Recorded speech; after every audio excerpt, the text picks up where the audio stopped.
Welcome to our Monday Night Memories. I guess it's a special presentation. Every time we do this, Nate, when brought to you by the Chariot Auto Group and Nate Barrett and our good friend there and fellow post-game football call-in show host with me, or he's the host and I'm just the peon. But I enjoy working with Nate and Mark Monteith, somebody I've known. I always kid him about I watched his team play in 1972 in Mackey Arena when he was a senior at Pike High School. Of course, Dave Wood and I and Mark have a common thread there. Mark wrote the book Passion Play. All Purdue fans that are worth their salt know that book, 1988, sort of the 1988 season, came out the year later. Or a little bit later than that, and actually presented an opportunity for me to work with Bonus Books on a book project. So I'm always indebted to Mark for that. But Mark has seen it all. Nate is born. We were talking about this offline. Has not lived through a Purdue Final Four appearance. He was born in 1980, but not in March. So when the Boilermakers made its most recent trip to the Final Four. So we're going to hit a little bit of that today and talk about.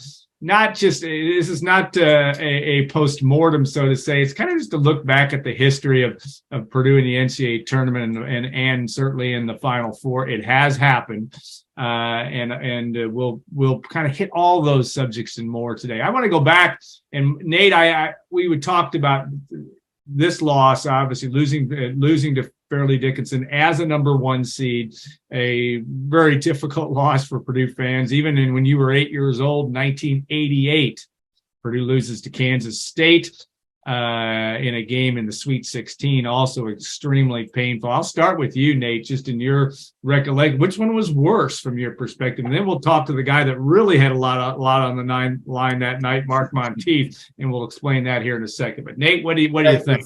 Thanks, Alan, and it's great to be with Mark, who just wrote a really wonderful piece about all this. That you and I talked offline about, Alan, shortly after the loss. But it's interesting, Mark. I'm just young enough to have given a book report on your book Passion Play when I was in school. Hey, so, all right. Right. So I've come at this a long way, but because of my age, I told Alan where I come into the Purdue basketball fan story is that '88 season, and so the morning after that loss in the Silver Dome, I think for my generation of Purdue fans, everything flows from that moment. And so I was at a birthday party the night of the FDU game, and when it was over, a close friend of mine turned to me and said, "Is this the worst?" And I said, "No." I said, the Silver Dome Kansas State game is the worst. I said, because everything that's happened for our generation of Purdue fans in basketball moves from that moment. And so I would say, I'd start with that, Mark, just to say, at 42, that moment, I was, such a Troy Lewis, Todd Mitchell, Everett Stevens fan that you knew we were going to the Final Four. And then it didn't happen, obviously, I thought your piece, Mark, spoke really well to the fact that this isn't just a momentary, certainly, frustration. It's Purdue fans that have been thinking about this for certainly at least deeply since that '88 year. Yeah, I think it does. A lot of the angst really does start there, Mark, because even the '84 team that was a surprise. Katie's kids that won the Big Ten, they had to play at Memphis, and there was no expectation of that team really to get to the Final Four since 1980. Mark, how do you view that? I mean, all I remember, one of those things that's in my brain. I can remember the look on your face as we walked to the press conference after that game, because I think I was seated down and working in the athletic department at the time. And you would put all that work in to that year, and not to mention, and not to make it worse, but Kansas, teams kind of in some ways fell down, right? You had Kansas who was a lower seed, though. I guess however you word it, they did have a guy named Danny Manning, and then you play a team you beat by 29 points in Kansas State, but. Maybe you've wiped it from your memory, but that was quite the experience that night at the Silver Dome. Yeah, it was. And I might, talking about, where it all started for the angst Purdue fans feel, I might go back 1 year earlier to '87 when IU and Purdue tied for the Big Ten championship, appeared to be equal teams. and IU gets sent to Indianapolis and goes on to win the national championship. Purdue has to go to Syracuse and winds up losing in the second round to a Florida team that later got put on probation. A Florida team, frankly, that was cheating. Vernon Maxwell and Dwayne Shinstis on that team. A lot of times when you are able to look back at something, you're able to get a better perspective of what actually occurred. And as far as the 88 season, when they lost to Kansas State in the third round, certainly was a tough loss. Whatever look I had on my face, I think I felt worse for them than I did for myself, sure. Having witnessed what they had gone through. But you look back at that Kansas State team, they had the future NBA Rookie of the Year, Mitch Richmond, and he was better than any Purdue player that year. It was fluky that Purdue had won that game so easily during the regular season over K-State. K-State changed its approach to playing. Lon Kruger changed his whole approach to the game that season because of that Purdue game.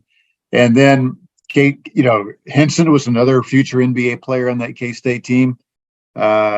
It's still bizarre to look back on because I thought Purdue was in a perfect frame of mind going into that Kansas State game in 1988. I still remember the practice they had the day before, how enthused everybody was, how crisp they were, and got off to a 10-0 lead, led by 9 at the half.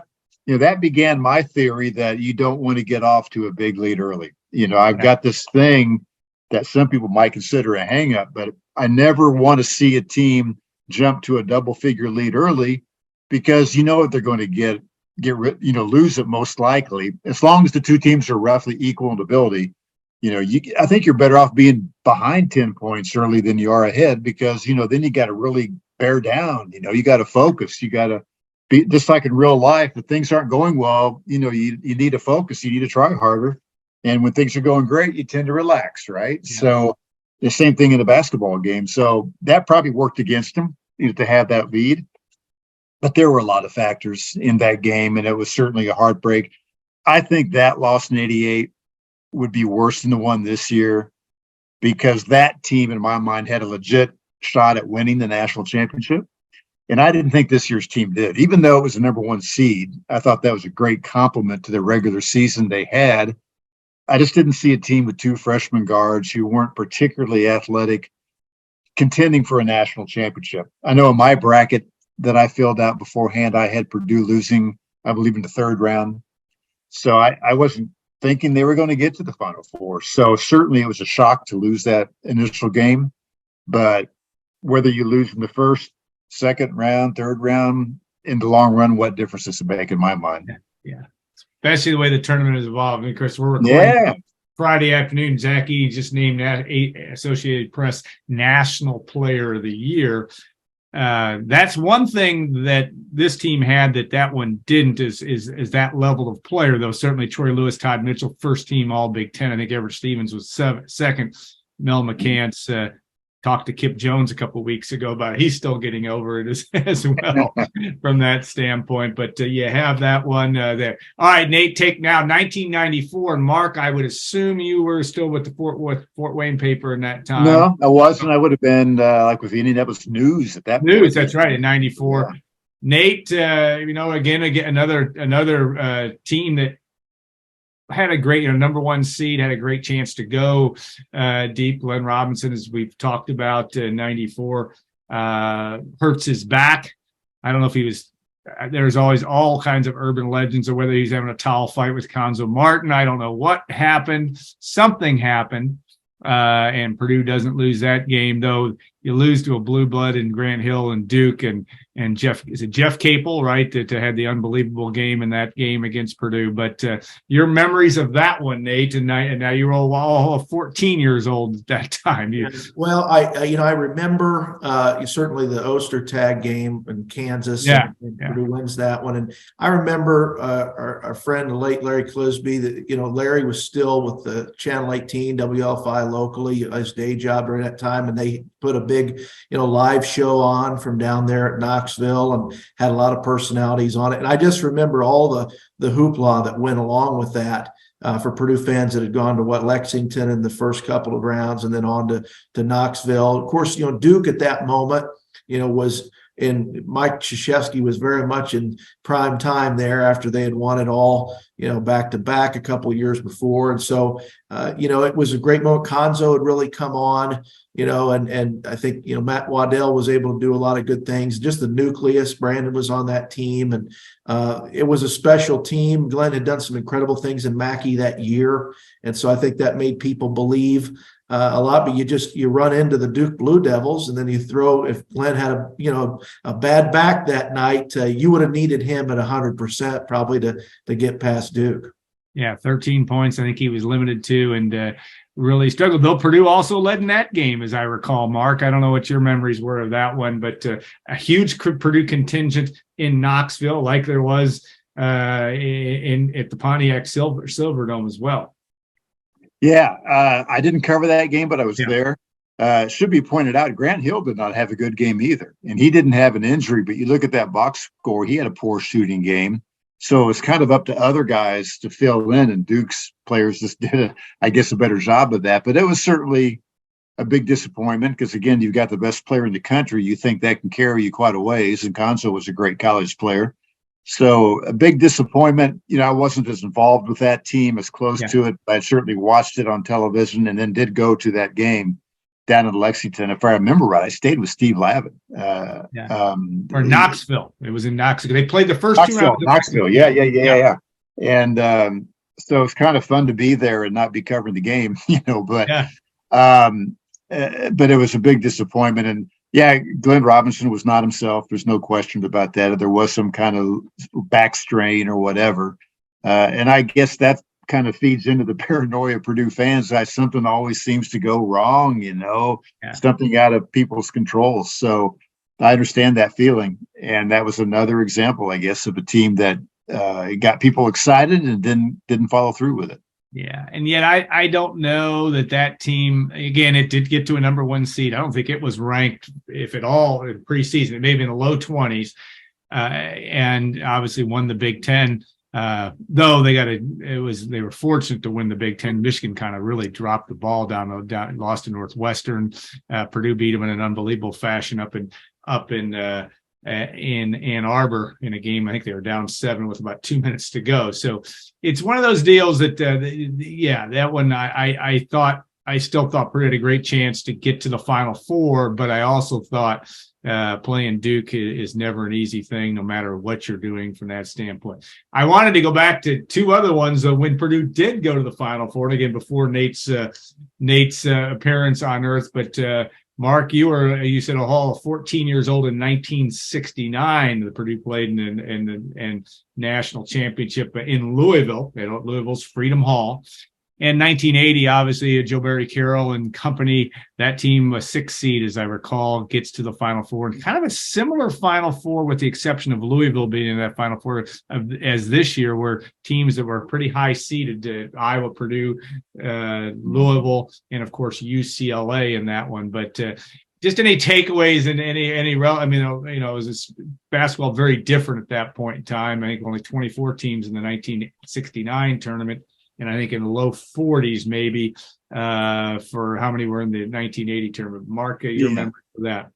Yeah, 69, I just watched it on television. And, I'm fortunate. I grew up in a family that didn't have any particular bias regarding colleges. My mom went to IU. My dad went to Butler, had a brother who went to Purdue.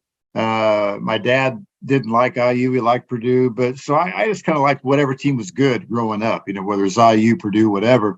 So I was a big fan of that Purdue team because it was so good, and it had, of course, Billy Keller, Herb Gilliam, and Rick Mount, 3 future pros, three guys who would play at least 5 years of pro basketball. So it was a great team. It may not have won anyway, but it wasn't healthy for that last game. Keller and Gilliam had significant injuries that slowed them down, and of course, Chuck Davis didn't play at all, and he was the guy Purdue really needed to go up against Lou Alcindor, but he had separated a shoulder in the first round of the tournament that year. So you got to have luck. And that's the thing that stands out to me is most championship teams get a break somewhere along the way. Either an opponent has an injury or a last second shot or whatever. That Purdue team did not have the luck it needed to get past UCLA, which may have won regardless. Again, Lou Alcindor Although to me, that wasn't one of the great UCLA championship teams, if that makes any sense. There were better ones than that one, I thought. But Alcindor was far and away the best player in the country. Chuck Davis could have helped neutralize him somewhat. If you have a healthy Herm Gilliam and Billy Keller, then it's a competitive game probably, and who knows how it turns out. Just didn't turn out the right way for Purdue fans. 1980, Purdue got a break that year in that it began the tournament at Mackey Arena, right, Alan? Right, I mean, right. 2 games, right? Back then, teams with would LaSalle play. and St. John's, yep. Yeah, teams could play because the games weren't as well attended, I guess. College basketball wasn't as big a deal. They'd have teams play on their home floor, in the tournament, which seems amazing today. But that Purdue team got a break of, getting to play 2 games at home. And then, let's see, it went down, played IU. Now, their excuse for that game was that Mike Woodson kind of wore down. He had been injured most of the year and came back and put on a great closing run to get Big Ten MVP. But I just remember Bob Knight saying after the game that, Woodson just didn't have it anymore, just wore down. I remember Brian Walker stripping Isaiah Thomas of the ball at midcourt, getting a layup. And Isaiah, future Hall of Famer, but he's a freshman, and then, so there's an experience factor that goes into that as well. But Lee Rose was a great coach, and, he could certainly put a game plan together. And that Purdue team, I thought, maxed out, for the talent that it had. It had Joe Barry Carroll, of course, but, nobody else on that team played in the NBA or Keith Edmondson ended up being a first-round pick, but not playing very long. That's right. Keith Edmondson was an underclassman on that team. And so, it lost to UCLA, and UCLA had Kiki Vandeweghe, who was a very strong pro. It was right there, but it just didn't work out. It got the break to be in the tournament as far as it went. I think Purdue beat Duke after it beat IU, and I think Duke had upset Kentucky. Is that right? I'll share a little story on that, but yeah. Yeah, so I got a break there too. The higher seeded team got knocked off. Yeah, I was a basketball manager on that team, and we didn't all in the end back in those days, and probably still the same way. You can only have 2 managers. I think I was only a sophomore, so I sat in the stands, and all I remember is, of course, Kyle Macy who tore an open wound to Purdue fans because he was playing for Kentucky his senior year. They lose. He misses, I believe, a last-second shot. They lose to Duke, and everybody thought it was going to be IU and Kentucky, and the ticket prices back in the days were going to be crazy. Ends up Purdue plays Duke in a not empty, but roughly it was 23,000 seats. There was probably about 15,000 for that game. But my point is that, Purdue, Duke ends up with Mike Jaminski and Vince Taylor, also from Lexington, had big games in that, and Purdue was able to play Duke and beat Duke in that game. But Bob Knight, as a manager, the great story of Bob ripping up the. He came out late. He had a technical, I believe, at the end of the first half against the Indiana game, and he tore up the water coolers in their locker room, as they say, and had a large temper tantrum at halftime. And he was just kind of sitting on his hands for the second half. That game, a 7-point game, but it wasn't even that close. I mean, Purdue beat them badly. Isaiah came back and scored 30, but again, probably about 15 of those when after that game. That was probably in the NCAA tournament might have been Purdue's sweetest victory ever. Yeah. I mean, I don't think you can almost can't debate that. Nate, we're sorry that you weren't there to see that one, but the legend of Rick Mount, the legend of Rick Mount's game-winning shot against Marquette. Even though he had a poor shooting game that game, but he hit the one there. Of course, Chuck Davis, who had done very well against. In relative terms against Lou Alcindor in a game, the dedication game of Mackey and the season opener in 1968-69 season, had kind of held him down. You're right, Mark. That was a game that really, without those guys, Jerry Johnson, Frank Kaufman, had really tough for him to do. And Alcindor had a 37-20, almost like a Zach Edey game, right? 37. Yeah. So from that standpoint, Nate, you go back now, and I want to, 1998 was another one. I have to wait till life takes its. We had a couple special things done, ready to from Gold and Black perspective to capitalize. We thought in '98 Purdue had a chance to go. Bruce Weber, we talked to him earlier this week, talked about that team being really with a Jerron Cornell injury during this season. That team just wasn't full speed. Stanford beats it and ends up going to the Final Four. They beat Purdue in the Sweet 16.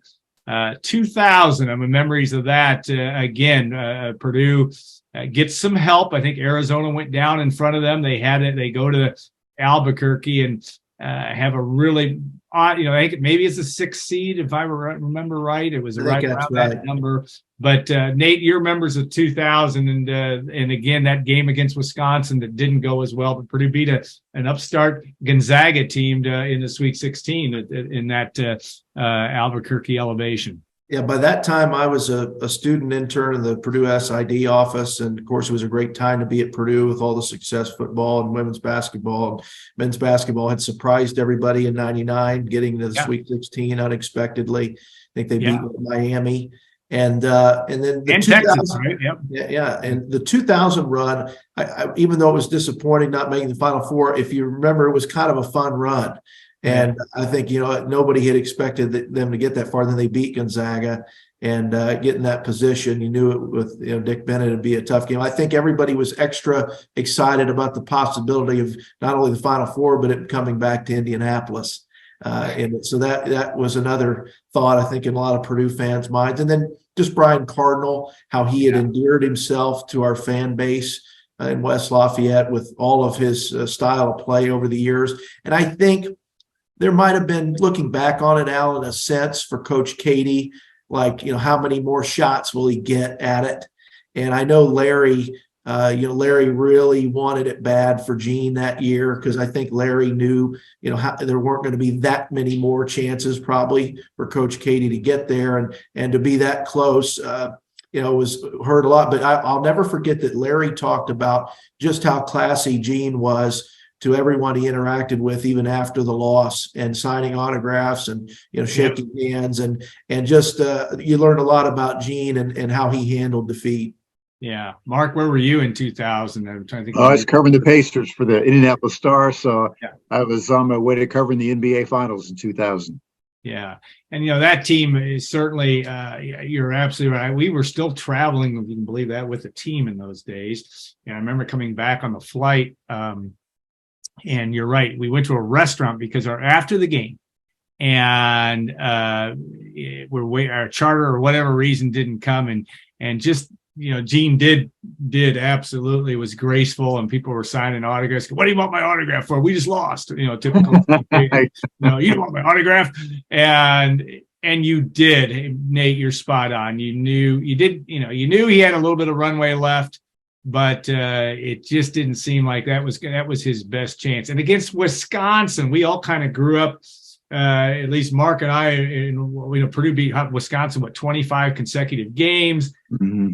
Obviously, Dick Bennett had gotten that team to a good level, and Wisconsin beat Purdue, I believe, 3 times or two times. They beat them in the Big Ten tournament that year, and then, of course, in the Elite Eight. But Wisconsin, of all teams, in a game that came down to it was close at the end, very close at the end. Wisconsin had a hot shooting, and I'm drawing a complete blank on his name, Australian-born 3-point shooter that hit 2 or 3 big threes. I think it wasn't Kelly, but really hurt Purdue down the stretch.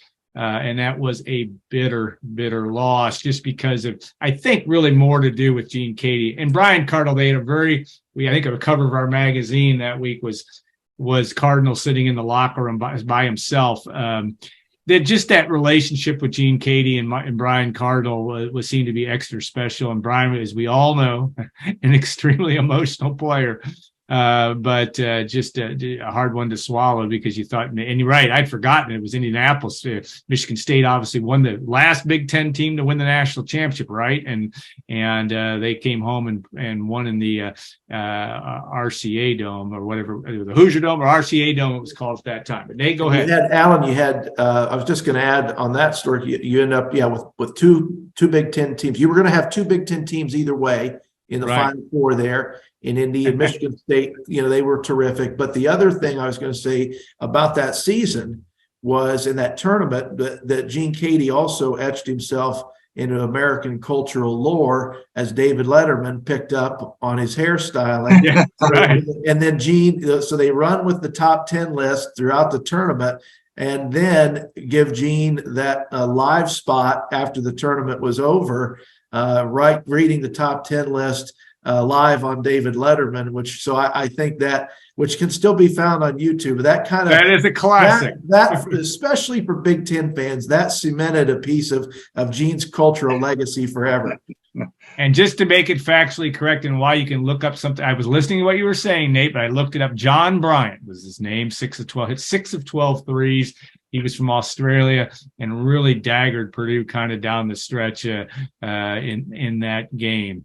All right, Mark, you had a unique opportunity, not only your 88 book but also spending the season in 10 and 11 with the entire season with Matt Painter and company, as I recall. It's hard to draw parallels, but it did seem, the 87, 88 guys, at least, and I was working in the athletic department time, were about as good a guys as you could get. I mean, they just were nice people. They still are nice people. You can't find better people than Troy Lewis and Everett Stevens and all the way down. Mel McCants, I think, is still living overseas, but he's in Belgium. He couldn't be a nicer guy and et cetera. It was a lot of the same with the 10-11 season. You had a team. Rob Hummel sustains his second injury, right? And yet, so you left Juwan Johnson, E'Twaun Moore. Didn't get the sense that team was going to go to the Final Four. It would be a stretch, I should say. I remember the game that E'Twaun Moore played against Ohio State, probably one of the very best performances in the history of Mackey Arena. I know Rick 38 points, right? Yeah, 61 points. But the way he played against Ohio State was ranked, first or second at the time, and Purdue beats them. That was a good team that probably played, didn't play well against VCU when it got beat. But talk about the memories of that season, and also maybe Matt Painter. You want to watch Matt Painter front and center, and how, I know it's been 12 years, but how that team dealt with the NCAA tournament. Yeah, it was a great experience, although nothing really happened that justified a book that would have sold. You could have written it, though. It was a great experience for me. I still have it in the back of my head that someday a book could be done on that season and tie it in with, okay, where are these guys today? What became of these guys? But anyway, it was a great experience for me to follow that team and the next one when Rob played his 5th season. But it didn't have, without Rob, it just was not a Final Four team, I don't think. You had Juwan Johnson, Big Ten Player of the Year, E'Twaun Moore, who wound up having a long NBA career. And Juwan has played overseas a long time. So really good team, but just didn't quite have enough, I don't think. And it's kind of a common theme in my mind for Purdue teams that they will exceed expectations during the regular season because of their coaching, whether it's Gene Cady or Matt Painter. You get into the tournament, and in my mind, coaching has less to do with it. And it comes down to two things: athleticism, and this who's got the hot hand, a break. Somebody like you mentioned, the Wisconsin guy, 6 of 12 from 3-point line. Somebody gets a hot hand on 3-pointers, somebody you don't expect has the game of his life, or somebody has a cold shooting game or misses a key free throw, whatever. Fate takes over in those single elimination tournaments. And athleticism too. And most teams, in my mind, most Purdue teams have given up athleticism in the tournament. They are rarely the more athletic team when you get to, third round, fourth round, whatever, when you really get into the meat of the tournament. So now that team you're talking about, lost to VCU. Shaka Smart, right? So Shaka Smart came onto the national scene. Everybody thought he was a future superstar. Well, he's had 3 stops since then, right? I mean, he's now at Marquette after a run at Texas. So you never know, but teams get hot at a certain time. They catch a little bit of luck. Fate's in their pocket. I don't even remember who VCU had, but they had a hot shooting game. E'Twaun Moore did not have his usual game then. What I remember from that game is how just really disappointed and sad Matt was for Etuan and Jawan. You know, he respected those guys so much. And I just remember he came in and sat down and didn't say a word for about 6 minutes. Yeah. Absolute silence in the locker room. And Matt took like 6 minutes. And Elliot Bloom went over and told him, hey, there's a rule. The media gets in here pretty soon. You know, you better say something. So Matt got up and addressed the team. But he was just so brokenhearted over how that had finished for his senior players. Yeah, and again, guys, that common thread of not nice guys finished last, but because these guys obviously were really, really competitive. Didn't win the Big Ten in 2011, but a really good basketball team. And again, Etuan Moore, Juwan Johnson, Rob Hummel, well documented, pretty good guys and really good people, pretty good basketball players too. Nate, your recollection from 11 and in terms of that. Well, what I remember, Alan, you were likely there. There was a Hall of Fame induction that I was blessed to work on for Purdue, and the setup was like this. I think Lewis, Mitchell, and Stevens were going in the Purdue Hall of Fame maybe together that night, and there was a moment there where you had, you know, Lewis, Mitchell, and Stevens before Robbie had gotten hurt the second time. That going into that fall, you had that Lewis, Mitchell, Stevens up on the stage. We're interviewing them and kind of almost passing the baton, you know, to Robbie and Juwan and Etuan. And your sense at that moment, I think it was early during football season, you know, but you're getting ready for practice, and you just had that feeling like, all right, here's this great group of three passing the baton to this next great group, and maybe they can do it, you know. And then Robbie gets hurt, and just that feeling, you know, in the fan base of, oh no, not again. And it was a special moment though at that particular night to watch, you know, those three guys up there talking about Coach Katie, and then looking down at those three new players and what might be for the program. Yeah, certainly 2010. I think we all would agree when Rob Hummel had his first injury, that might have been a team that certainly had a team that was Final Four worthy. They were playing as good as anybody at that point in time when he had the injury up in Minnesota. Purdue fans don't have to relive that all the time, and they don't want to hear it. But I will argue, and I'm not arguing with you, Mark, but in 19, which as of this recording, it's the 4-year anniversary of a game that a lot of Purdue fans have a hard time watching at the end of it, the Purdue-Virginia game. Purdue did have maybe, you know, Virginia wasn't a super athletic team, but they had all the parts. And Carson Edwards did what you really have to do in the NCAA tournament, and that is have somebody who shot, was well documented, 28% from three or whatever it was in Big Ten play, played out of his mind, set to still, I don't know if it's still the NCAA tournament record through 4 games. In terms of 3 points, made 3 points, field goals, but again, and I don't mean to get biblical on it. It was almost an act of God that they didn't win that game. All the ball had to do was bounce one more time. It didn't, and Virginia ties the game in regulation and beats Purdue in overtime. But Mark, again, that was an amazing game. We both have, Nate, I'm sure you do as well, if you dare to relive it. We all remember the Tennessee game and what a magical game that was for Ryan Klein, but that game against Virginia was a tough one to swallow. It was. That was a heartbreaker. I just watched it on television. Yeah. But you know, Ryan had that second free throw that if he hits that, it's a 4-point lead, right? So that's a shame. The odd thing about that to me was usually when a guy has 2 free throws, they're more likely to miss the first and hit the second. But that was the opposite there. And then just the fluke nature of their missed free throw, and the ball gets tipped back, and all the things that happened for Virginia to score that basket to force overtime, you know, total fluke.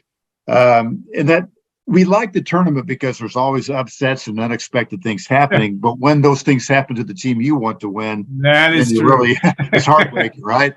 But that's what makes the tournament exciting. And that was certainly an exciting game. If you didn't care who won that game, it was just an absolute thriller. And, you know, related to Carson Edwards, you know, his 3-point shooting in that series, in that tournament that year, you know, so often the games come down to 3-point shooting. It would be interesting to look at all the games in this year's tournament and see No doubt. how many times the team that hit the most 3-pointers won the game. That's got to be the vast majority. And maybe some negative about college basketball or whatever level today, that it's too reliant on 3-point shooting. But 3-point shooting took Purdue a long way that year. 3-point shooting the last few times in the tournament has been, the thorn in the foot for Purdue, the poor 3-point shooting.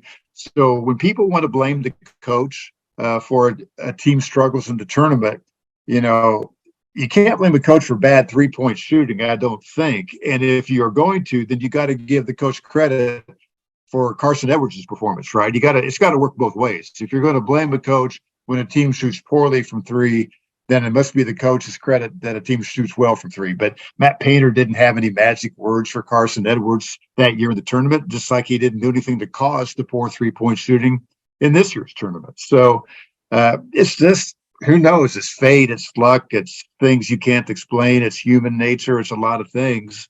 But it's usually not what people think it is. Yeah.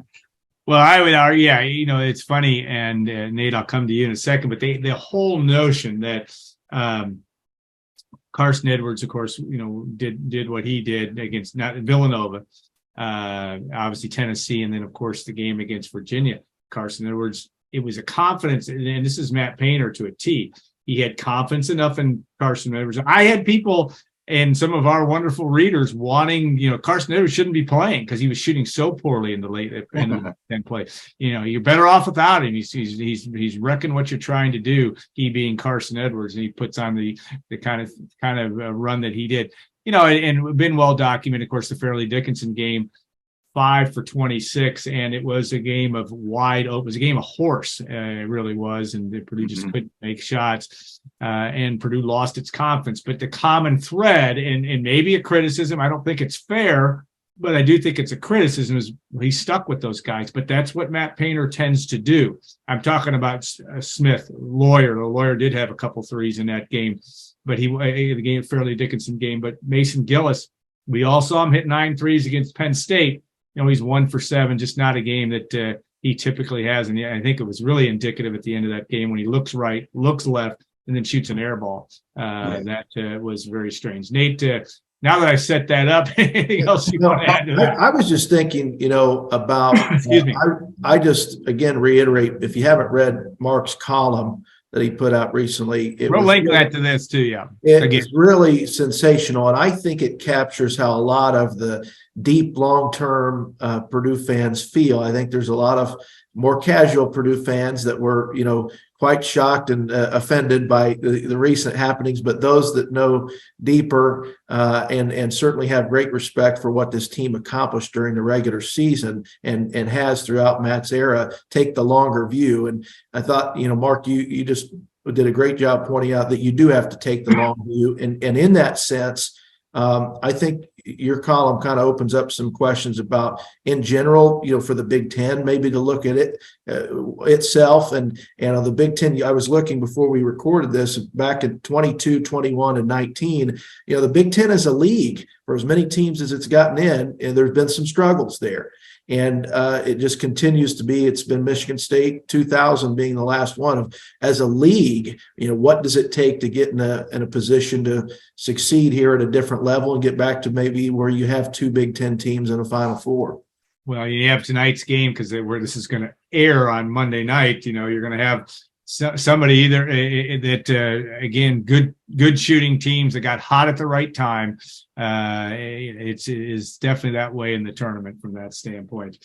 Mark, closing comments, anything else that you want to add? I do think I want to ask you about Matt, just because that 6-minute quiet after the 2011 game, you can only imagine how he's felt for his team this year and other years when he's had, this year he only had one senior that played that's going to be leaving. But it is hard on the coach, and I understand with the coaching contracts, people say, well, that's just, you get paid to win in the NCAA tournament. But this has been a hard one certainly to deal with. But you're right about one thing: it's young guards, and as good as Lawyer and Smith were for much of this season, there aren't many teams left in the NCAA tournament that have any that are playing freshman guards, and that seems to be clear. Yeah, experience means so much in the tournament. and athleticism. I would go back to that word a lot too. Yeah. A quicker team is going to have a big advantage. If that quick team can shoot well, it's got a huge advantage in this era of basketball with the predominance of the 3-point shot. I still think it's great to have a guy like Ross-Ade. I don't mind playing through him, but you have to have 3-point shooters to go with him. And certainly Purdue did not have that in the tournament this year. So that's a frustration. I guess as a closing thought, I would encourage fans to keep in mind the bigger picture of college basketball and the program. And I could tell you, because of the time I spent with Matt Painter and Gene Katie, that Purdue's had a clean program. And fans don't want to think about that when they're losing a tournament game to a 16 seed. I realize that. But it brings in the question, what do you really want? Would you rather have a coach cheat and get you a national championship? Do it that way, as certainly some schools have done. Or, do you want to have an upstanding program with players that you respect and coaches who do things the right way and maybe fall short? Obviously, you want it both ways. You want a moral program that goes all the way, but that's a difficult thing to pull off sometimes. So I would just say that, those two coaches who I've been around a lot at Purdue have done things the right way. Alan, the players, 90% of them at least have been really good guys that you enjoy being around. I might add, I still keep in touch with some of those guys from the '88 team. I'd say over the last 6 months, I had occasion to talk to Steve Scheffler and Everett Stevens. I ran into Tyrone Johnson 2 days ago going into Lifetime Fitness down here. I'll be seeing him again soon. So that's been a real joy for me, is to kind of follow these guys through life and be able to stay in touch with them from time to time and maybe have an occasion to write something about them. So this, I guess it's easy for me as a journalist and not a fan to look at it more objectively and less emotionally. And that's why I love, basketball, pro and college. I understand a fan's perspective is different. You want the wins, but you know what? If you're not on the team, you've got to just feel bad for the guys on the team and respect what they do and what they're going through. It's not about the fans having something to brag about at work the next day. It's about the experience these guys are going through, and try to take a step back occasionally, pull for the team, but keep in mind who this is really all about. Well, that's good. You're supposed to use common sense and empathy and words that don't come in aren't used a lot in the world of NIL, betting, transfer portal, all those things that are now different than we're. And Nate, and I'm not going to ask you to divulge because you've had a relationship with Matt Painter, not only from a business relationship time to time, but also have known him for years. But one thing I think, and Mark kind of hit on this well, takes his losses hard, but he also is a guy that is willing to look at himself and say, all right, what is the common thread for these last 3 games, losing to double-digit seeds? What do we have to fix? Just from a broad stroke of what you know about Matt, how does he internalize this and maybe and move forward? Well, you just first thing you have to know is he's awfully smart. Yeah. And they'll analyze it, and he has some really sharp people around him too that are loyal. And Matt's very loyal, and those are qualities not always in large supply in this world at times. And so I would come to admire that about him very much, not just how smart he is, but his loyalty.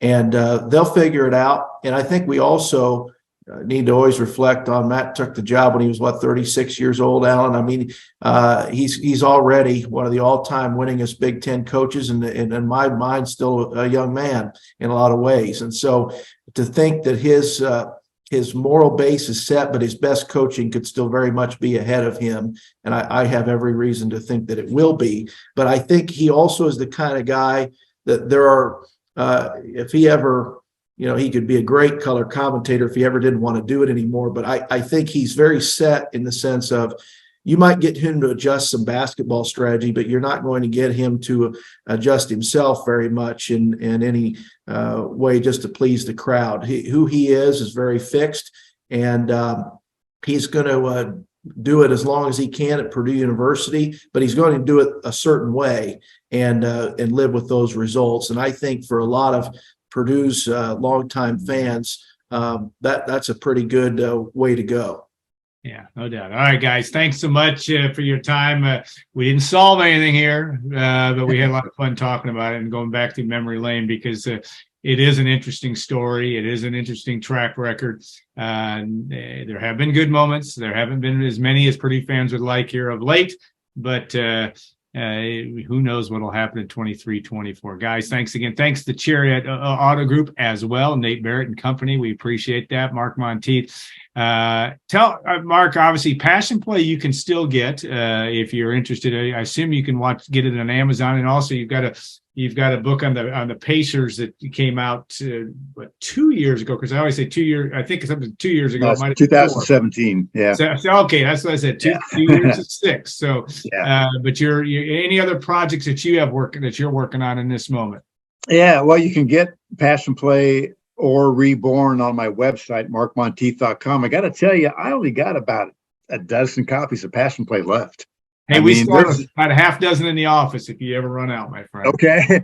I know you could get it as a used book on Amazon probably, but as far as new copies that I've kept over the years, I'm running down. I still sell it. I did Reborn, which covers the history of the Pacers from the beginning, how it came together and how it got off the ground. And I am working, as time permits, on a book that covers the Pacers championship teams, focusing on key players such as Billy Keller, Rick Mount, George McGinnis, some of the other guys, really getting into their biographies. I spent a lot of time with Keller and Mount and some of these other guys for that book's purpose. Yeah, and also markmonteith.com, I believe, right? And yeah. And you can subscribe there. Some of you've done it. It's a favor, really, because some of the interviews you have, although I always go back to the ones of people that are no longer with us, the Bob Kings, others that's a vault of really great stuff, and obviously from the Purdue perspective, but many other people over the history of a lot of interviews with Purdue greats over the years. And you mentioned I got complete games of a couple of Rick Mount games, including the first one at Mackey and that Marquette game. I got the entire game. Not the TV broadcast, but the coach's scouting video there at markmonteith.com. You can go back and watch those games. That's awesome. Crazy in that one. And when people want to say that Mackey Arena is a great place, it got off to a great start. Back in 1967. I think it has everything to do with why the standard was set. And it's still probably on the Mount Rushmore of best games in that facility all these years later, just because it's number one, in my opinion. Nothing's been bigger. Yeah, it's just been an incredible situation. Of course, UCLA beats Purdue on a last-second shot by Bill Sweet from just across the timeline, but unbelievable atmosphere. So that was my 8-year-old birthday present. So that was a good one. That was a good one. All right, guys, we'll close it up. Thanks again so much to Chariot Auto Group, and we'll do this again next month. We'll come up with another good topic, and we appreciate your guys' times. Have a great rest of your evening, and if you're watching us in the night of the national championship, enjoy that as well.